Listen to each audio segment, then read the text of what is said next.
Di dalam studio yang luas, dengan pencahayaan yang hangat,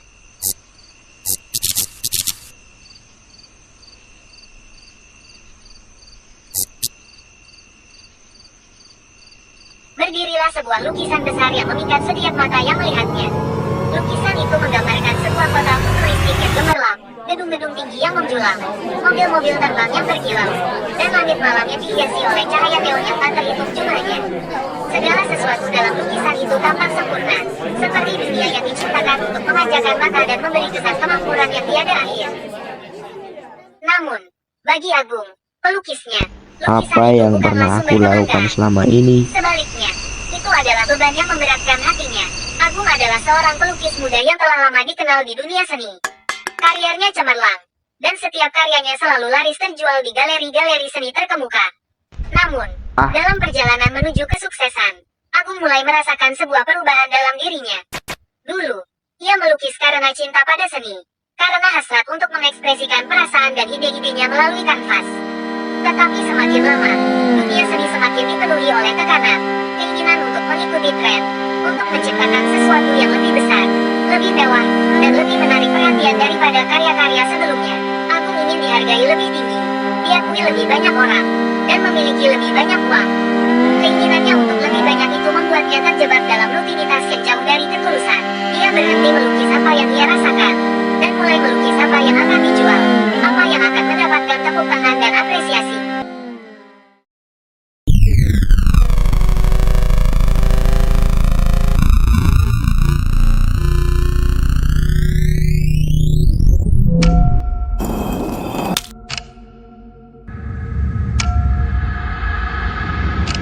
Lukisan tentang kota futuristik ini, yang ia beri judul Cahaya Abadi, adalah hasil dari ambisi itu.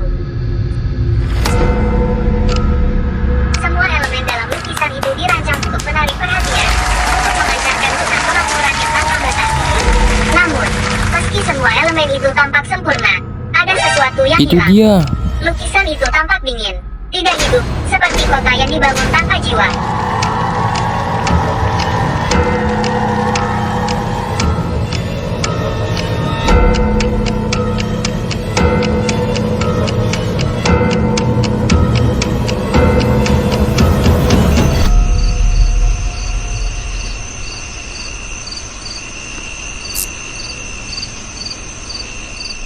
Suatu malam, setelah galeri mengadakan pameran besar untuk lukisan Cahaya Abadi, Agung duduk sendirian di studio. Suara riuh tepuk tangan dari para pengunjung pameran masih terngiang di telinganya. Namun di dalam hatinya, ia merasa kosong. Ia tidak merasakan kebanggaan seperti yang ia harapkan. Seorang kolektor seni ternama, Pak Hadi, datang mendekat kepadanya dan mengomentari lukisan itu dengan bersemangat. Lukisan ini luar biasa, Agung. Ini adalah gambaran selera seni masa depan yang benar-benar hebat, penuh dengan harapan dan penuh dengan evolusi. Ini pasti akan terjual dengan harga yang sangat tinggi. Sungguh sebuah karya yang luar biasa. Agung tersenyum, tapi senyum itu terasa pahit. Pak Hadi melanjutkan. Luar biasa.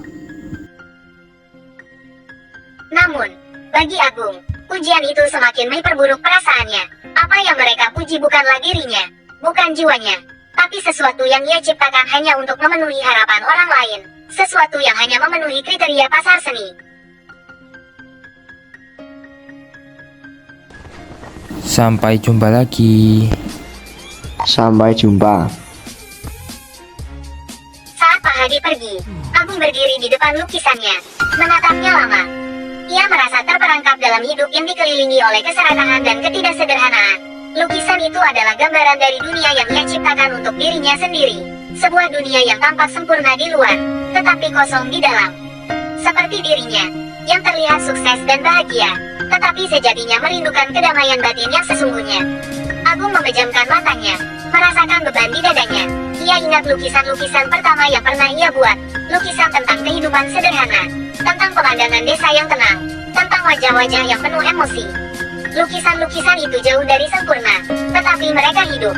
Mereka penuh dengan perasaan yang tulus. Agung bertanya pada dirinya sendiri. Apa yang sebenarnya aku inginkan?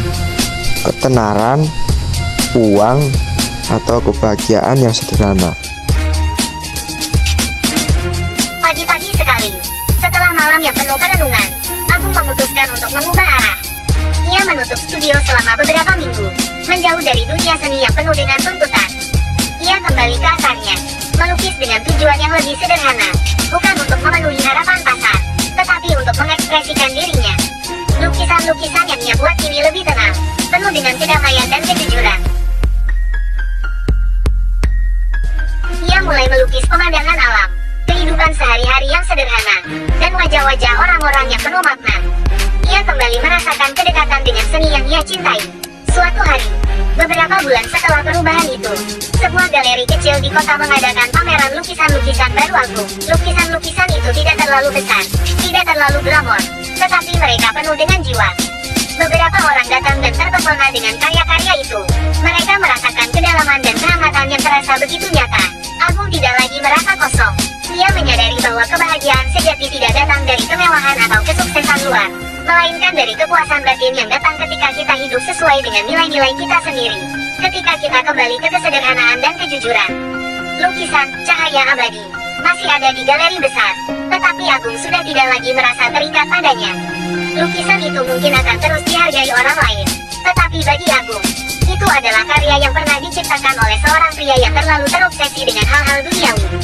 Kini, ia lebih memilih untuk melukis dunia yang lebih sederhana, di mana keserakahan tidak lagi menguasai, dan ketulusan yang tak terlukiskan adalah yang paling berharga.